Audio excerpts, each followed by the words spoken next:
Bonsoir à toutes et à tous. Face à divers enjeux structurels locaux comme la pénurie de main-d'œuvre ou encore un élan entrepreneurial retardé par rapport au reste du Canada, ainsi que d'autres enjeux à l'échelle mondiale comme les changements climatiques et les effets d'une crise planétaire, quelles solutions s'offrent à nous? Évidemment, l'innovation apparaît comme l'avenue incontournable pour solutionner les défis auxquels nous faisons face et un pan sous-estimé pourrait toutefois jouer un rôle important dans l'innovation. Prenant la forme d'une collaboration et d'un partage entre entreprises petites et grandes, nouvelles et anciennes, afin de donner naissance à un produit ou un service nouveau, l'innovation ouverte a pour but d'accélérer l'innovation par l'utilisation accrue de sources d'informations externes à l'entreprise et la multiplication des canaux de commercialisation de ces actifs. L'innovation ouverte, donc, pourrait-elle permettre d'alimenter une relance entrepreneuriale verte? Je m'appelle Pierre Graff et voici la question sur laquelle nous pencherons aujourd'hui avec notre panel composé de personnalités des régions du Québec que je modérerai donc dans le cadre de ce Forum économique international des Amériques. Nos invités aujourd'hui sont Constance Deschênes-Saint-Pierre de Premier Tech, située à Rivière-du-Loup, Louis Roy d'Optel Group à Québec, Carl Blanchette de Cascade, situé à Victoriaville, Martin Baudouin-Nadeau de la jeune pousse Viridistera, située normalement en Beauce, mais qui nous fait l'honneur aujourd'hui en direct du Chili d'être avec nous ce soir, et enfin Benoît Bédard de la jeune pousse BIP.ai de Québec. Je vous propose donc de nous lancer dans le vif du sujet. Et pour débuter, j'aimerais en fait en apprendre plus sur vos expériences respectives en matière d'innovation ouverte, notamment comment cette méthode a été implantée dans vos organisations. Et pour ce, je céderai la parole à Monsieur Louis Roy. Avec plaisir. Merci de l'opportunité. Donc, l'innovation ouverte, si on regarde la définition en entreprise de technologie, ça fait longtemps qu'on l'utilise sans le savoir. Utiliser des logiciels sous licence, utiliser des open source, ça fait partie du concept de l'innovation ouverte. Et tel qu'ici, je pense qu'on veut la présenter.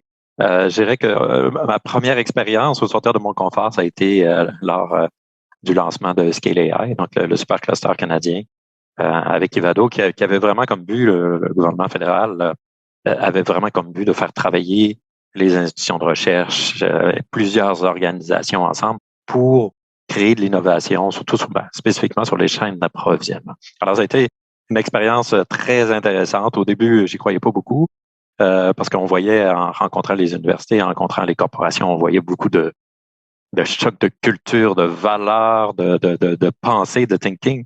Mais finalement, je crois que tout le monde maintenant comprend le besoin d'innover de plus en plus vite pour faire face aux défis actuels. Merveilleux. Puis, pouvez-vous nous parler un petit peu plus aussi de la manière dont Optel a introduit l'innovation ouverte dans son quotidien? Donc, comme actuellement, on travaille sur un très gros projet avec l'UNICEF pour la distribution des vaccins du COVID et aussi sécuriser la chaîne d'approvisionnement en Afrique. C'est un méga projet qui est probablement trop gros pour Optel tout seul. Alors, on a embarqué un gros partenaire qui a les mêmes objectifs, donc veut faire une différence. Donc, le besoin d'affaires, le besoin de se positionner, parce que bon, les problèmes qu'on vit sont très gros. La pandémie, c'est un des gros problèmes que l'humanité fait face, donc ça prend quand même des solutions d'envergure. Alors, un exemple concret où là, on a établi vraiment un partenariat avec une très grosse compagnie en Europe qui nous aide vraiment à dire, OK, maintenant, on peut déployer dans toute l'Afrique notre plateforme. Donc, on a développé les concepts avec eux autres et on présente maintenant ça aux joueurs internationaux. C'est un exemple concret. Avec aussi Scale, on a un projet dans les chaînes d'approvisionnement intelligentes pour les mines et minéraux. Donc, grâce à l'Association de l'aluminium du Canada, qui regroupe les plus grands joueurs, tous les joueurs canadiens. Alors, en consortium, on a réussi à développer une plateforme qui vient stabiliser le commerce avec les États-Unis. Et aussi, notre objectif, c'est d'amener même la valorisation de l'aluminium canadien. Alors, on voit maintenant que presque tous les projets qu'on fait sont en innovation ouverte en consortium. Merveilleux. Je me tournerai cette fois-ci maintenant vers Mademoiselle Deschênes-Saint-Pierre. Vous allez pouvoir nous en dire un peu plus également de votre expérience avec l'innovation ouverte.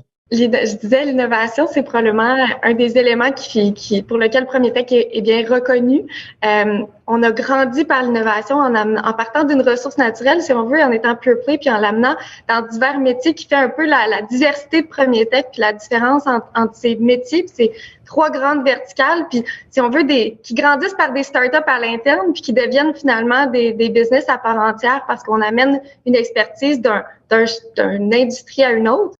Puis donc, ça s'est fait beaucoup en interne. Puis au cours des dernières années, plusieurs réflexions sur, historiquement, on a travaillé beaucoup, je dirais, avec les universités. C'est une façon de collaborer, comme disait Louis tout à l'heure. C'est un mot qui est à la mode, mais peut-être on en faisait aussi sans le nommer comme ça par le passé. La collaboration avec les universités, avec des étudiants qui font de la recherche aussi, avec des entreprises de plus grande taille. Mais vraiment, dans les dernières années, c'est vrai qu'il y a eu une volonté de venir élargir aussi ce cercle-là, puis de le réfléchir, disons. Peut-être même je dirais peut-être la différence, c'est de souhaiter le faire de façon plus intentionnelle, de dire on a le souhait de voir comment est-ce qu'on peut aller plus vite, plus loin en collaborant, que ce soit avec des jeunes pousses ou que ce soit avec des entreprises d'une certaine taille. Donc, il y a vraiment eu un mouvement dans les dernières années qui s'est manifesté de différentes façons par des partenariats stratégiques, mais aussi par un engagement un petit peu plus pour découvrir le monde de la start-up ou des incubateurs, des accélérateurs, puis d'investir un petit peu plus de temps, d'énergie dans ces secteurs-là, puis de façon intéressante aussi dans des secteurs qui touchent également les aspects de développement durable. Excellent. Puis il me semble d'ailleurs que ça avait fait la une des journaux. Promietech avait investi notamment dans Chrysal Labs. Est-ce qu'on pourrait en savoir un peu plus justement sur le développement de cette collaboration-là? Oui, cette initiative-là s'inscrit justement dans cette démarche-là d'explorer de nouvelles façons de collaborer avec notre écosystème, puis le fait d'investir dans certaines en est un. Nous, la façon dont on a choisi pour le moment, parce que c'est quand même nos premiers investissements de la sorte minoritaire dans un start-up et tout ça, on a choisi de le faire dans des éléments qui sont en périphérie de nos métiers. On cherche. Puis nos métiers touchent beaucoup par leur nature, l'environnement, que ce soit dans l'horticulture, agriculture, que ce soit dans les biofilms pour traitement des eaux usées. Donc, naturellement, on est proche aussi d'aspects de développement durable. Donc, ça s'inscrit bien dans cette démarche-là. Puis, avec Chrysal Labs, c'est un des premiers dans cette perspective-là où est-ce que on veut investir dans une entreprise où est-ce qu'on peut avoir un impact, où est-ce que c'est une start-up qui est vraiment un stade où est-ce que l'appui de Promietech va faire une différence, puis où est-ce qu'on va pouvoir collaborer, avoir une implication probablement sur le conseil d'administration ou du moins une implication stratégique, puis avoir un échange où est-ce que oui, nous, on va pouvoir se servir de nos expertises, de nos champs de métier, même si ce qu'ils font est un peu plus en périphérie, pour leur permettre d'avancer ou peut-être favoriser des collaborations avec de nos partenaires, certains fournisseurs, collaborer commercialement, puis aussi, où est-ce que nous, ça nous permet de rester connectés avec quelque chose justement qui se développe en périphérie de nos métiers. Donc, Chrysal Labs est un bel exemple de ça. En périphérie de nos marchés horticulture, agriculture, ils développent une sonde qui permet de mesurer la disponibilité des minéraux dans le sol, puis une sonde qui est portative. Donc, nous, c'est intéressant, c'est connexe à tout ce qu'on développe en termes d'ingrédients actifs naturels près de l'agronomie. On est souvent en conseil auprès de nos clients, puis aussi on fait des tests nous-mêmes au champ dans nos essais. Donc, c'est intéressant de collaborer avec une entreprise qui, non, Promietech ne fabrique pas des sondes puis des technologies pour tester les sols, mais c'est quelque chose qu'on utilise beaucoup. Donc, c'est ce genre de collaboration-là qu'on recherche là, à ce moment-ci aussi. Parfait. Merci beaucoup. Cette fois-ci, je me tournerai vers Martin. Martin, j'espère que tu nous entends. Je vous entends très bien, Pierre. Est-ce que vous m'entendez? Merveilleusement bien. Donc, c'est parfait. On va pouvoir en apprendre un peu plus sur votre expérience, notamment au niveau de l'innovation ouverte. Excellent. Merci, Pierre. Nous, c'est sûr, on est dans le domaine surtout au niveau des solutions fondées dans la nature pour lutter contre les changements climatiques et les crises écologiques, souvent qu'on appelle la perte de biodiversité. Puis ces défis-là planétaires qu'on est en train de vivre, souvent, c'est des défis qui sont très complexes. Une chose que la complexité amène, mais pour être en mesure d'amener une solution réelle qui va avoir un impact, il faut attaquer cette complexité-là. Puis nous, c'est là qu'on s'est aperçu que l'innovation ouverte devenait intéressante parce que c'est là qu'on pouvait développer des partenariats, autant avec des entreprises, des universités, aussi des ONG dans lesquelles chacun amenait sa partie innovante et qu'on travaillait ensemble pour jumeler ça, pour amener une approche intégrée, adapter nos technologies, nos approches pour amener une approche intégrée pour amener des solutions à ces grands problèmes-là, comme la restauration des terres dégradées un peu partout sur la planète, reboisement à grande échelle et aussi amener la possibilité de beaucoup de compensation carbone. Présentement, par exemple, on a au Pérou, on a des gros partenariats avec des grosses corporations qui veulent investir dans le secteur tout en réduisant leurs émissions de gaz à effet de serre. Vu qu'il y a beaucoup d'expériences locales dans l'Amazonie, souvent on va faire des partenariats avec plusieurs entreprises privées, les ONG locales qui ont cette expérience-là. Nous, on amène le know-how, les nouvelles technologies, les nouvelles approches. Puis aussi, dans notre package technologique, souvent on inclut d'autres technologies complémentaires à les nôtres qui permettent d'avoir un impact encore plus grand dans nos activités à très grande échelle. Puis présentement aussi, on est en pourparlers avec plusieurs grosses corporations qui ont des objectifs de carboneutralité. Fait que là, on est en train de développer des partenaires avec eux pour leur ramener. Les autres travaillent beaucoup pour réduire leurs émissions, mais ils savent qu'ils ne seront pas en mesure d'atteindre la carboneutralité sans une compensation, sans aller séquestrer du carbone, soit dans des écosystèmes naturels ou d'autres, ou avec les technologies de captation dans le sol. C'est là qu'on commence à travailler ensemble, nous amener des solutions à très grande échelle pour qu'il y ait accès à ces besoins de compensation-là pour atteindre la carboneutralité en 2030, 2040 ou 2050, dépendant de leurs objectifs. Ben, c'est très fascinant, Martin. Cette fois-ci, je me tournerai vers Benoît qui a décidé de développer très récemment une solution dans l'intelligence artificielle dans une industrie d'ailleurs qui demande quelque chose d'assez technique. Donc, Monsieur Bédard, ça se passe comment au niveau de l'innovation ouverte, de l'intelligence artificielle et des mines? Ça se passe plutôt bien. En fait, nous, où on voit la technologie ouverte, c'est vraiment au niveau, même du cœur de l'entreprise, c'est-à-dire que on est basé sur des technologies ouvertes.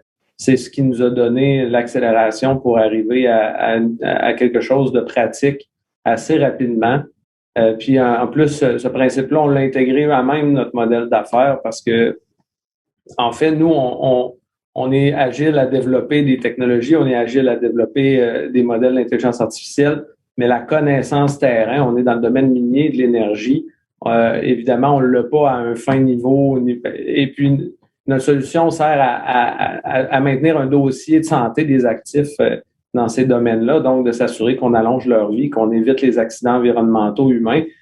Puis, cette connaissance-là, on a besoin de l'appui des gros joueurs, donc on a besoin d'être en association avec eux. Donc, nous, on offre un outil sur lequel eux peuvent venir mettre leur couche de connaissances. Donc, on est constamment en relation avec des gros joueurs et on est constamment en collaboration avec ces gros joueurs.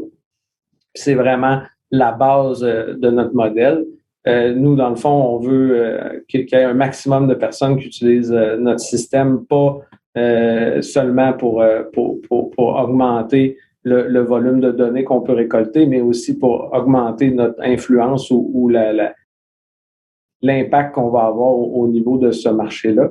Puis aussi, c'est important de dire que l'entreprise ou le projet a démarré beaucoup avec des collaborations universitaires. Donc, c'est vraiment aussi un gros impact à ce niveau-là. Je pense que tout le monde l'a mentionné depuis le début. Donc, c'est vraiment au cœur de notre entreprise. Très intéressant. Puis, pour les gens qui sont avec nous, l'entreprise B.AI, en fait, est une plateforme d'agrégation des données pour allonger la durée de vie des machines grâce, comme l'a nommé M. Bédard, un bilan de santé. On avait échangé aussi très récemment et on parlait justement que c'est une approche gagnant-gagnant, notamment, par exemple, avec les firmes de génie conseil. Est-ce que vous pouvez nous en dire un peu plus à ce sujet-là? Oui, exactement. Les firmes de génie conseil ont chacun leur créneau, ont chacun leur domaine d'expertise, leur spécialité, si on peut dire. Puis, ils ont développé une propriété intellectuelle à travers le temps. Puis, nous, en fait, on les accompagne en intégrant cette propriété intellectuelle-là, en la protégeant du même fait. à travers la plateforme, ce qui permet aux clients finaux, donc aux minières, aux pétrolières, aux compagnies d'énergie, d'obtenir une précision supplémentaire sur la santé de leurs actifs, d'obtenir une prédictivité des défaillances basée sur la connaissance de ces firmes de génie conseil-là qui intègrent leur savoir-faire. On a publié là, récemment un communiqué de presse d'un projet qu'on a démarré avec Nordostello. C'était exactement le cas. On a intégré leur savoir-faire avec notre technologie pour réussir à amener un impact au niveau de la durabilité, au niveau de ce que peut avoir comme impact ESG un actif minier en opération. Excellent. Puis un autre point qui est extrêmement intéressant, on parlait du fait de parfois brimer l'innovation en fait par les technologies qui fonctionnent déjà. En quoi vous pouvez être une solution pour passer au-delà de cet enjeu-là? Ben, en fait, c'est qu'il y a beaucoup de ce qu'on s'est rendu compte dans la pratique, là, puis on n'a pas des années non plus, là, mais il y a beaucoup d'entreprises qui ont essayé de le développer à l'interne, ce genre d'outils-là. Mais c'est un peu l'avantage, je crois, du Open Innovation ou de comment on gère les relations entre un grand et un petit joueur. Mais ça aide à isoler les opérations communes, surtout les compagnies qui peuvent être plus au niveau service, d'un développement de produits. Puis il y a souvent eu des échecs au niveau du développement d'un produit à une compagnie de service à cause justement de l'impact des opérations normales et puis finalement un peu la culture d'innovation à l'interne des entreprises. Donc, la segmentation, le fait de collaborer avec des plus petits joueurs pour les grands joueurs ou les grands joueurs avec des petits joueurs permet d'avoir une meilleure isolation à ce niveau-là. En tout cas, c'est ce qu'on a pu observer depuis le début. Parfait. Également avec nous, Carl, qui a la chance dans une grande entreprise, même une très grande entreprise qui est Cascade, avec une très grande expérience au niveau de la collaboration et de l'innovation ouverte. Donc, Carl, je serais curieux d'avoir votre point de vue également à ce sujet-là. Oui, bonjour. Merci Pierre de l'opportunité de vous parler d'innovation ouverte. J'aurais peut-être 2-3 exemples qui touchent un peu différentes approches de l'innovation ouverte. En 2018, on a ciblé un enjeu important pour Cascade au niveau, comme vous savez, Cascade fabrique ses produits à partir de fibres recyclées. Et donc, la fibre recyclée est un enjeu stratégique éventuellement avec la diminution de la disponibilité des fibres. Donc, on a parti un projet d'innovation ouverte pour trouver des fibres alternatives et des technologies dans le monde aussi qui peuvent traiter les fibres alternatives. Et on a lancé un programme d'innovation ouverte à la grandeur du monde pour rechercher les startups, autant québécoises, américaines qu'ailleurs dans le monde. Et puis, on a eu près de 100 startups qui ont démontré leurs intérêts, leur technologie, les types de fibres. Et on a structuré un programme là pendant à peu près 9 mois entre le lancement du programme, la sélection des startups, le dating avec les startups, et puis on en a sélectionné 5 pour aller en due diligence et on les a amenés dans notre entreprise, on les a fait rencontrer les gens techniques, on les a fait rencontrer la direction, on a parlé de leur plan stratégique, on les a aidés, les coachés à amener le plan d'affaires à terme. Et en bout de ligne, on a sélectionné une entreprise pour passer en preuve de concept. On en a parti un deuxième programme l'année passée sur un autre enjeu qui était l'emballage pour le commerce électronique. Donc, comment on pouvait trouver des startups high-tech qui pouvaient aider nos clients et nous-mêmes à optimiser l'emballage dans le commerce électronique et de fait même réduire les empreintes environnementales également. Et là, on est actuellement, on a eu une 50aine de startups dans le monde, 4 startups qu'on a sélectionnées. Là, il y en a une qui s'en va en preuve de concept cet automne. Donc, c'est 2 programmes là, sur des enjeux très stratégiques, structurés, avec de l'aide dans un cas, Bonjour Startup qui nous a aidé à structurer tout ça, et Osmo dans le premier cas. On a aussi actuellement, Louis t'a parlé de Scale AI tout à l'heure, on s'est impliqué dans Scale.ai dès le début. On a lancé un logiciel d'optimisation du transport pour réduire le kilométrage à vide à l'aide de l'intelligence artificielle avec une start-up que vous connaissez probablement, qui est Vadolab à Montréal. Donc, le programme a été lancé, développé avec cette start-up-là pour nous aider à optimiser notre flotte à grandeur de l'Amérique du Nord. Ayant tout près de 300 000 mouvements de camions inbound, outbound, on voulait trouver une façon d'optimiser notre kilométrage à vide. Et le dernier, mais on travaille avec un centre de transfert technologique, avec une start-up et une grande entreprise ensemble à développer l'étiquette intelligente de demain, dont Louis et son équipe travaillent avec nous aussi, dont Louis devient partenaire dans notre aventure. Et ça, c'est un développement depuis 10 ans qu'on tente de développer une technologie avec un centre de transfert technologique. Donc, on en a dans toutes les sphères des enjeux et des tendances pour Cascade.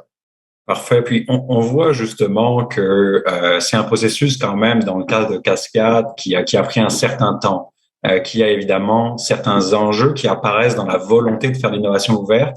Mais il y a des limites à la rapidité, notamment, que peut avoir une très grande entreprise, puis évidemment une start-up. Donc, quels sont plus précisément donc tous ces enjeux et comment on serait capable de les surmonter pour accélérer l'innovation ouverte? C'est une très bonne question. Je pense que les grandes entreprises se doivent d'être agiles pour travailler avec des startups. Si on veut vraiment développer avec eux, il faut vraiment dédier des ressources chez nous et s'assurer on facilite les processus pour que ces startups-là aient les réponses à leurs questions et qu'on en arrive le plus vite possible à des ententes ou des développements éventuels à différents niveaux. Et puis, au niveau des startups, ce que je réalise dans les expériences qu'on a vécues, c'est qu'il faut qu'ils soient vraiment alignés sur les enjeux de l'entreprise. Constance, tout à l'heure, tu parlais de vos stratégies, même si c'est en périphérie, c'est quand même stratégique. Donc, souvent, on les startups essaient de nous contacter pour développer leur technologie, mais c'est pas nécessairement toujours stratégique donc de bien s'informer les startups en fonction des enjeux des entreprises qu'ils targetent. Je pense que ça va accélérer beaucoup l'accessibilité à l'entreprise et les étapes succédentes.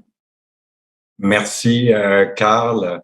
Je voudrais passer maintenant à un autre sujet, puisqu'on a vu que certaines choses ont été faites pour encourager le développement de l'innovation ouverte. Notamment, si on regarde, par exemple, la Ville de Montréal a mis en place un programme qui permet de financer jusqu'à 50% de certains projets en innovation ouverte, du moment que la start-up garde la propriété intellectuelle de ce qui est développé. Or, c'est quelque chose qui n'existe pas encore vraiment, spécifiquement pour l'innovation ouverte dans les régions du Québec. Quels incitatifs, puis je m'adresse à vous tous, devraient être mis en place selon vous par les différents paliers gouvernementaux pour que cette méthode de faire affaire se répande plus rapidement? Martin, par exemple.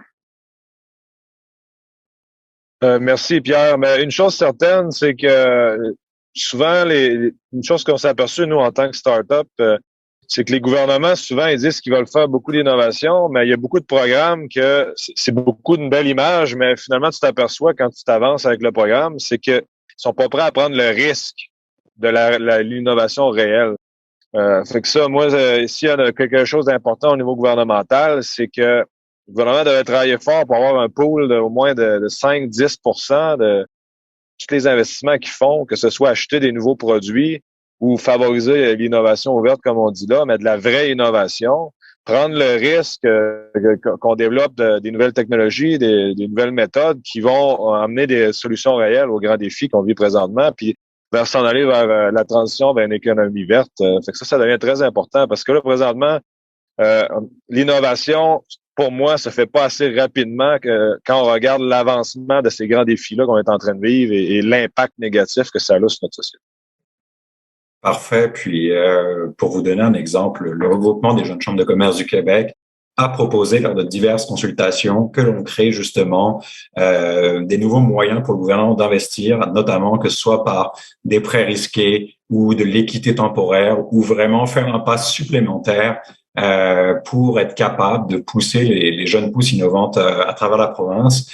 Et on voit aux États-Unis, on en avait parlé déjà ensemble, Martin, par exemple, le cas de SpaceX est très connu aux États-Unis, mais avec un premier contrat fédéral, ils ont vraiment réussi littéralement à exploser, si vous me permettez le terme, et ça a fait aujourd'hui la compagnie qu'on connaît. Benoît, je m'adresse donc aussi à l'autre startup qui est avec nous. Qu'est-ce qui pourrait éventuellement être fait en plus, même si vous, en tant qu'entreprise, vous avez déjà bénéficié du soutien gouvernemental? Oui, bien en fait, là, je pense que le soutien gouvernemental est là. Probablement, comme Martin disait, le processus pourrait être amélioré. Il y a aussi beaucoup dans la forme dans laquelle on fait ces demandes-là. Je pense que ça a la matière à pouvoir évoluer. Là. Il y a beaucoup de choses qu'on répète régulièrement. Puis je pense que de ce côté-là aussi, il y aurait matière à aller chercher une agilité supplémentaire. Puis souvent, les subventions ou les programmes sont en plusieurs volets. Donc, je pense qu'un point assez intéressant là, pourrait être, si on prend le cas de Premier Tech ou Cascade, c'est des besoins de l'entreprise qui sont déjà définis, qui sont déjà stratégiques. Si on avait un volet qui est pour ce type de partenariat-là, dans lequel le risque, même s'il y a un risque au niveau de l'innovation, parce que c'est quelque chose d'un petit peu plus ambitieux, mais le risque au niveau économique du projet est quand même un peu plus assuré parce qu'il y a une viabilité d'affaires liée directement avec le projet. Donc, je pense que d'ajouter un volet qui segmente puis qui protège une enveloppe pour ce type de projet-là aurait certainement un bon impact à ce niveau-là. Absolument, c'est une bonne idée. Je ne sais pas si elle est inspirée également de Elon Musk, qui a fait un concours de décarbonisation dont le grand gagnant remportera la somme de 100 millions de dollars. Je sais que c'est une somme puis un pas évidemment, mais clairement une avenue intéressante, Benoît. On parlait tantôt du fait que l'innovation ouverte, sans être nommée, existait déjà. Évidemment, on souhaite la développer pour accélérer le développement de l'innovation en général. Et un fait cocasse, c'est que ce panel que nous avons créé donc dans le cadre de cette conférence du regroupement des jeunes chambres de commerce du Québec, il y avait déjà parmi vous 4 personnes qui se connaissaient et qui faisaient déjà quelque part affaire ensemble. Donc ça veut dire qu'on a déjà un indicateur que l'innovation ouverte se consolide au Québec.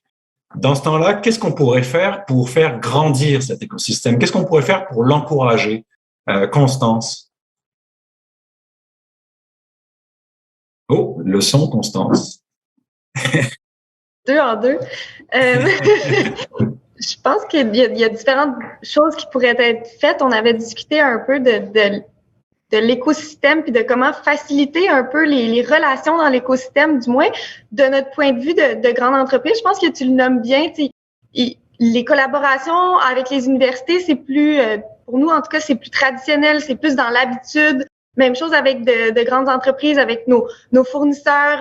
Par ailleurs, de se retrouver dans le milieu des startups, puis à la quantité qui se développe, c'est une belle nouvelle, mais en même temps, pour une grande entreprise, il y a des programmes structurés que Carl décrivait tout à l'heure avec lesquels on participait, mais les incubateurs, puis le rôle des incubateurs, puis des accélérateurs là-dedans, en tout cas pour nous, est important. Puis même au travers de ça, je pense qu'on pourrait poursuivre à clarifier même les rôles de chacun de ces incubateurs, accélérateurs-là. Il y en a aussi une multitude tranquillement un peu qui se développent comme des startups.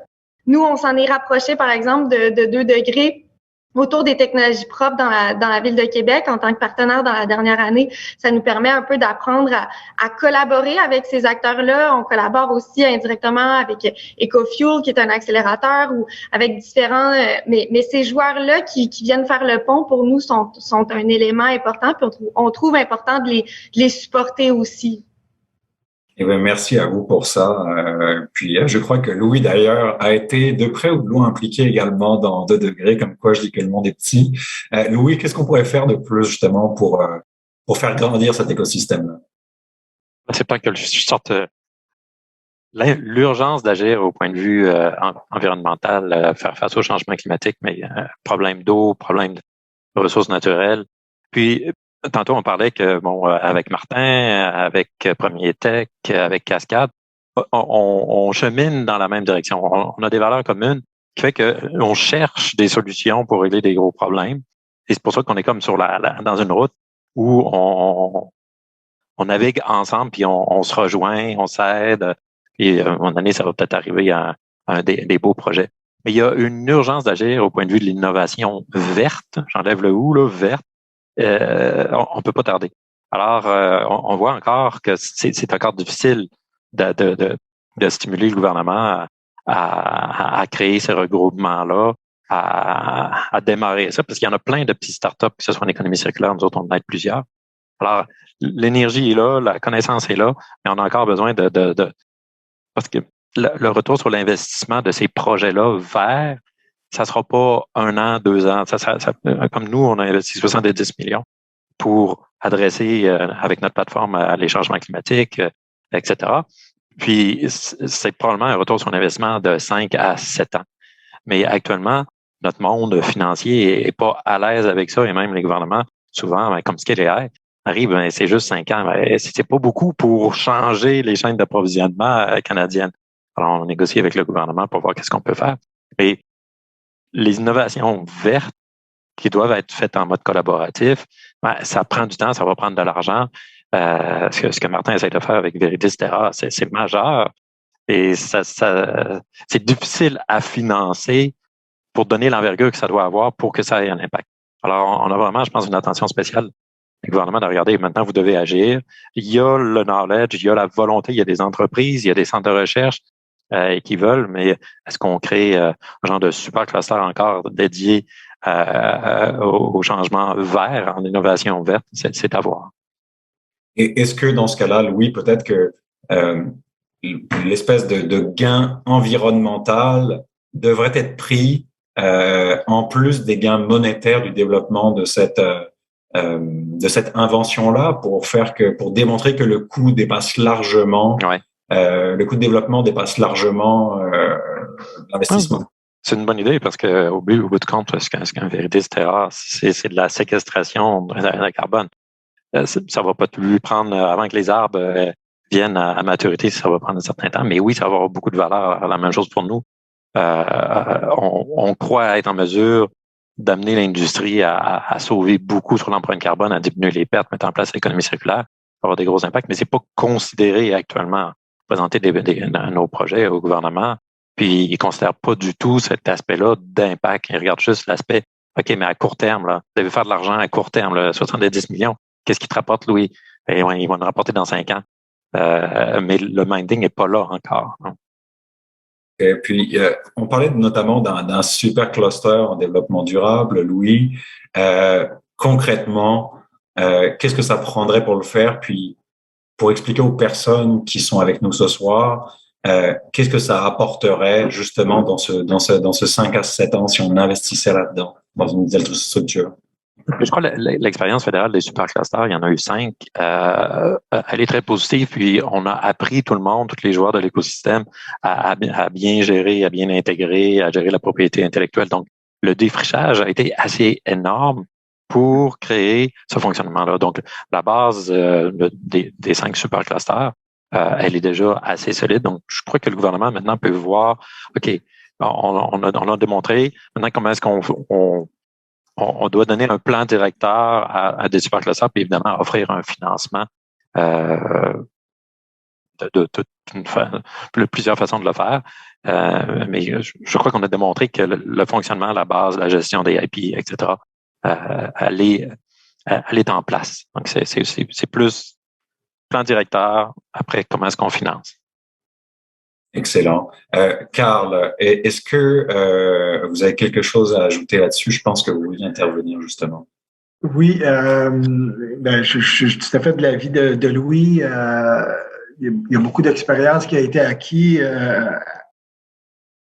au niveau de la structure de l'organisation, mais il y a aussi un réseau qui s'est établi dans les superclusters, un écosystème entre une facilité de rentrer en contact, autant le réseau des startups, par exemple dans Scale AI, le réseau des grandes entreprises intéressées à faire un changement dans la supply chain, il est établi, il est connu, le réseau est là, l'écosystème est là et les communications sont très rapides et l'accessibilité est très rapide. Et par la suite, ben, on sait qu'on veut tous travailler dans le sens d'un objectif commun dans ce cas-là. Donc, de faire un super cluster en innovation verte ou en voulant régler un enjeu ou plusieurs enjeux environnementaux, je crois que c'est le souffle qu'on a de besoin au Québec et au Canada pour que l'écosystème, au lieu d'être tous en silo, parce qu'il y a beaucoup d'initiatives, beaucoup d'incubateurs, comme tu disais, Constance, beaucoup comme de 2 degrés, beaucoup de pôles d'innovation, mais on doit peut-être faire un mouvement de masse et d'établir cet écosystème-là de façon à ce qu'on focus sur les vrais enjeux qu'on va attaquer au Québec. Et un super cluster, c'est ça que ça va faire. Eh bien, on retient l'urgence d'agir clairement. Je pense que l'idée d'un scale green, d'un super cluster en développement durable serait évidemment une solution extraordinaire pour développer ça. Je vois que Martin adore l'idée également. Elle est excellente. Par contre, là, advenant un scénario où le gouvernement ne pourrait pas jouer un rôle important dans ce maillage des grandes entreprises, des petites entreprises, de la promotion de l'innovation ouverte, notamment avec un super cluster. Comment pensez-vous que justement que les acteurs du milieu et les entreprises privées pourraient justement jouer leur rôle puis accélérer l'innovation ouverte, Benoît? Ben, je pense que ça passe, je pense que ça a été mentionné un peu au début, là. Ça passe beaucoup à travers les valeurs des entreprises, puis un peu la responsabilité sociale de chacune de ces entreprises-là. Tu sais, on est un citoyen corporatif à part entière, puis on a un impact à amener. J'ai encore de la difficulté aujourd'hui, en 2021, à croire qu'il y a des modèles d'affaires qui sont pas basés sur une économie plus durable, un développement plus durable. Des modèles d'affaires plus durables. Il y a un paquet de modèles existants.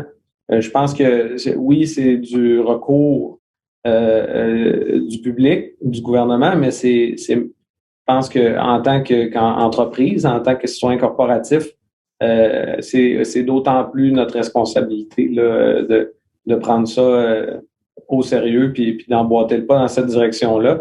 Puis je pense que c'est assez lourd pour que ça ait une influence sur le gouvernement. D'ailleurs, je pourrais pas comprendre non plus que ce soit pas son focus actuel dans sa grande majorité au niveau investissement. Que ce soit dans des domaines aussi importants que les ressources naturelles, dans lesquelles on peut pas arrêter du jour au lendemain ou changer les pratiques du jour au lendemain. Il y a beaucoup d'argent. Il faut arriver avec des modèles d'affaires un peu plus stratégiques pour arriver à se positionner de cette façon-là. Mais c'est clair que ça doit changer puis qu'il doit y avoir un mouvement. Donc, c'est ça. Moi, je dirais que ça va par les valeurs des entreprises puis leur responsabilité sociale. Puis le gouvernement ne devrait pas non plus ne pas participer à cet enjeu-là. Ça, c'est clair. Ben, c'est le meilleur moment pour faire la demande, Benoît, puisque vous le savez tous, on est en élection au Canada et les élections municipales suivront. Donc, je vous invite à fournir encore des pistes de solutions extraordinaires comme vous le faites depuis les 40 dernières minutes. On a au regroupement, lors du Forum économique de la relève d'affaires 2021, au mois de février, dans une de nos 4 thématiques, traité du thème de la destruction créatrice. C'est un terme qui fait un peu peur, qui a été développé il y a quand même assez longtemps, mais qui revient à la mode, parce que justement, on est conscient qu'il y a un mouvement de certaines industries qui ont tendance justement à décroître, peut-être même à disparaître pour être remplacées par d'autres. Comment on pourrait saisir cette opportunité, notamment grâce à l'innovation ouverte, par exemple, Louis? Eh bien, j'ai fait un peu la même chose avec Optel. On était strictement dans le pharmaceutique, puis on investit à fond, puis on met à risque la compagnie pour créer un pivot. Donc, c'est un peu comme la destruction, reconstruction que j'ai fait avec beaucoup de réception négative du plan. Mais personnellement, en tant que propriétaire d'Optel, je dis, ben, c'est le move qu'il faut faire parce que là, c'est requis pour la survie de l'humanité. Alors, oui, en effet, je crois qu'au point de vue macro, le tissu industriel va devoir être changé énormément. Si on parle juste de la mise en place de l'économie circulaire, donc là, le papier, ça va bien. Là, le plastique, il y a beaucoup d'efforts pour créer le tissu industriel pour bien valoriser, bien trier, être capable d'aller chercher un bon pourcentage de récupération. Mais tout ça, ça va être des créations d'entreprises. Et entre autres, certaines entreprises aussi, après, auront plus leur place. Alors, c'est sûr que ça va être délicat à naviguer. Des entreprises qui ont la chance de faire le pivot, de vraiment réfléchir, parce que chaque entreprise a des connaissances, des compétences et des fois des finances pour être capable de créer un pivot. On a vu des compagnies comme Transcontinental se réinventer et aller changer complètement leur modèle d'affaires. Donc, c'est possible que les entreprises, à place de mourir, mais soyez prévoyants, commencez à bâtir le futur puis à faire partie de la solution. C'est possible, mais ça prend quand même de l'argent. Puis moi, j'avais pas d'investisseur. Si j'avais eu d'investisseur ou un conseil d'administration, je suis sûr qu'il m'aurait mis à la porte. Alors, ça prend un alignement des investisseurs, des banques pour qu'ils acceptent que ces pivots-là doivent s'opérer actuellement au Québec et même dans le monde. On parlait justement de l'intervention plus que nécessaire du gouvernement, peut-être même pour mitiger le risque d'un changement de modèle d'affaires, une sorte d'assurance gouvernementale pour prendre le risque de changer l'identité de sa compagnie et sa raison d'être. C'est quelque chose qui pourrait être envisagé. Est-ce que parmi vous cinq, vous pensez qu'il y aurait d'autres choses qui puissent être envisagées ou des exemples dont on devrait s'inspirer? Oui, Benoît. Ben, il y a une tendance qui je trouve longue à arriver, mais que je trouve qui est une bonne idée parce que, tu sais, on parle de réutilisation de la matière première qui est jetée ou ces choses-là, mais il y a le modèle, surtout au niveau industriel, de machine as a service ou de product as a service qui est intéressant parce qu'on vient minimiser le besoin de créer du volume pour créer un modèle d'affaires qui fait du sens. On vient beaucoup plus sur la qualité puis sur la réparabilité des produits qu'on met en service. Parce que on peut pas, tout ne peut pas être virtuel. Là, on a besoin de machines à certains niveaux. Donc, mais ce modèle d'affaires-là, ce modèle-là où on peut prédire les besoins en entretien, on peut prédire les besoins en matières premières, on peut augmenter la qualité des matières premières, puis essayer de minimiser au maximum la maintenance requise ou le changement de pièces ou le changement de consommables. Ben je pense que ça, c'est un modèle vers lequel on devrait vraiment pousser au niveau de la transformation numérique, la transformation industrielle qui de toute façon qui est encouragée présentement. Absolument, absolument. Puis, puisqu'on a la chance d'avoir à la fois la vision des startups, mais aussi des grandes entreprises, avec Louis, avec Carl, avec Constance, on a parlé beaucoup d'adéquation, d'adhésion des valeurs vraiment entre les entreprises qui vont décider de collaborer entre elles, mais aussi du décalage qui existe parfois entre la réalité de la grande entreprise et de la petite entreprise. Quel message, en tant que grandes entreprises, donc je m'adresse à vous trois dans la grande entreprise, vous passeriez justement aux startups pour que peut-être leurs attentes soient plus réalistes par rapport à ce qu'on est capable de faire avec une grande entreprise dans un processus d'innovation ouvert?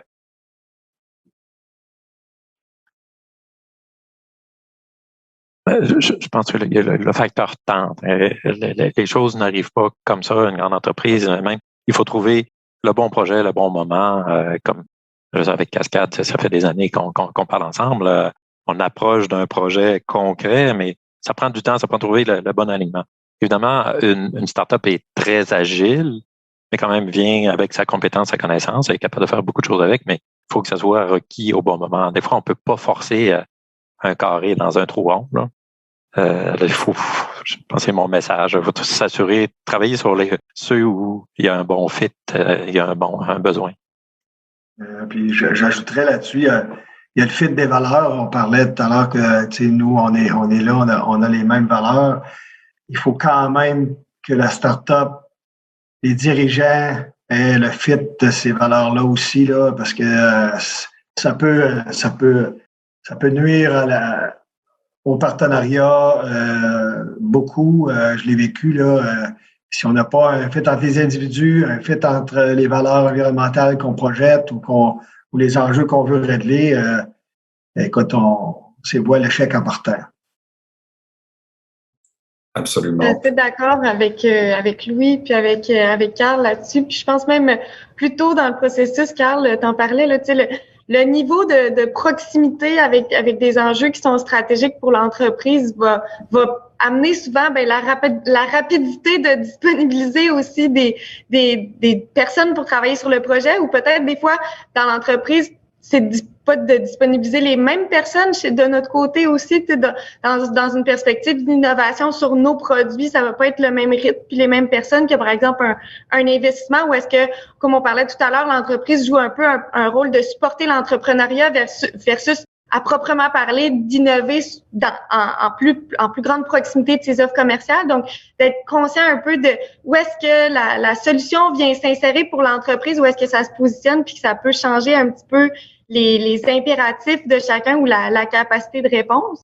Puis un autre élément, je pense aussi, on en parlait dans l'innovation verte, je pense qu'il va y avoir des opportunités où est-ce que prochainement les entreprises vont avoir des impératifs de travailler sur leur processus, de les transformer, de les rendre plus durables, puis il va y avoir des belles opportunités de collaboration parce que aussi il y a une urgence présentement à adresser ces enjeux-là. Donc, je pense qu'il y a des belles poches d'opportunités à adresser aussi.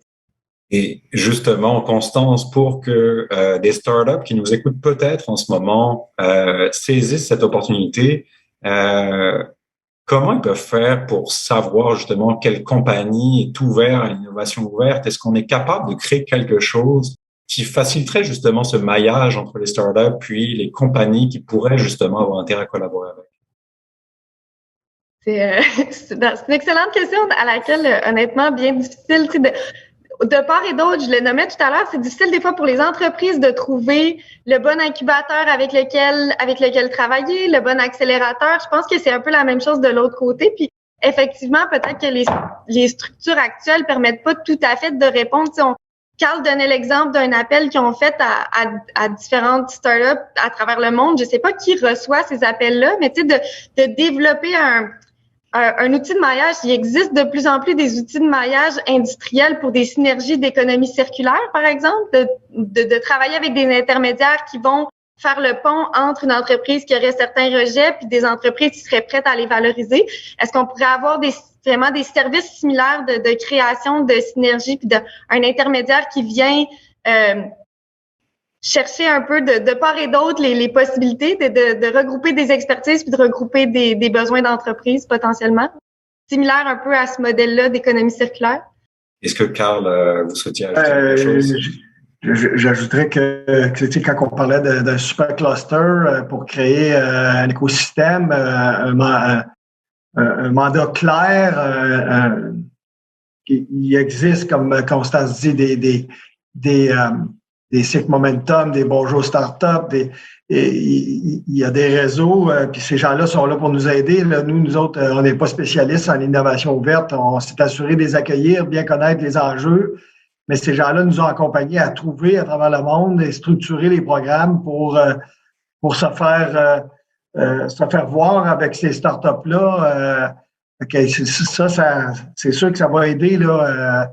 Je pense que c'est pas seulement juste, il y a plusieurs facettes. C'est pour ça que je parle du cluster, puis je parle de ces aidants-là là, qui nous aident à faire le pont entre les startups et les grandes entreprises. Mais ça prend un peu de tout. Ça prend beaucoup de ficelles ici et là pour être capable de se faire valoir puis de se faire connaître et vice-versa. Mais en tout cas, je souhaite vous remercier tous les 5 du fond du cœur d'avoir été avec nous. On sait que les enjeux, notamment climatiques, de taille ne manquent pas, mais je suis persuadé non seulement que vous avez suscité l'intérêt de tous les gens qui étaient avec nous, mais surtout peut-être de susciter l'intérêt de startups, de pousser la porte des grandes entreprises pour aller collaborer de manière ouverte avec elles et espérons-le créer le tissu entrepreneurial vert de demain. Merci à tous. Bonne soirée.